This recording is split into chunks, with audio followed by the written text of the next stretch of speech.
এই যে দেখুন গ্রাম্য মেঠোপথ, একে বলে মূলত সেই গ্রাম্য মেঠোপথ। চারিদিকে নিস্তব্ধ বাগান আর গাছপালা, চারিদিকে বাঁশের ঝাড়। এই যে দেখুন তার ভিতর দিয়ে কি সুন্দর একটা রাস্তা বা মেঠোপথ পড়েছে।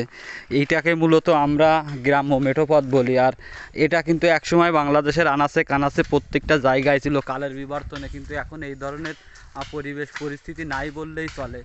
তো আমরা আজকে আসছিলাম এখানে একটু ঘুরতে, একেবারে নিলিবিলি একটা পরিবেশ দেখে আমি সহ আরও কিছু লোকজন।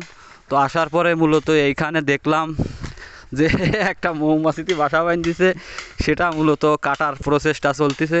তো দেখা যাক মাশাল্লাহ কি হয় অবশেষে। এই ব্যাপার একদম। আর চারিদিকটা কিন্তু নিস্তব্ধ গহীন, মনে হচ্ছে যেন কোনো সুন্দরবনের ভিতরে ঢুকে গেছি। চারিদিকে হাজার হাজার গাছ, মাথার উপরে শতবর্ষী বট গাছ। শতবর্ষী বললেও ভুল হবে, কয়েকশো বছরের পুরনো বট গাছ। এই সাইডে একটা আছে, এই সাইডে একটা আছে, ওই যে সামনে। তো এইটা আছে বট গাছ আর ওইটা পাপড়ি গাছ। এই বট গাছের এই যে শিকড়গুলো আছে, ছোটোবেলায় একসময় আমরা এই শিকড় দিয়ে ঝুলে ঝুলে পড়েছি এই সাইডে, ওই যে দেখুন। তো এই আছে সর্বোপরি ব্যাপার। এখন বাজে দুপুর 2টা মতো, একদম নিস্তব্ধ, চারিদিকে কোনো লোকজনই নাই, শুধুমাত্র আমরাই আছি এইখানে।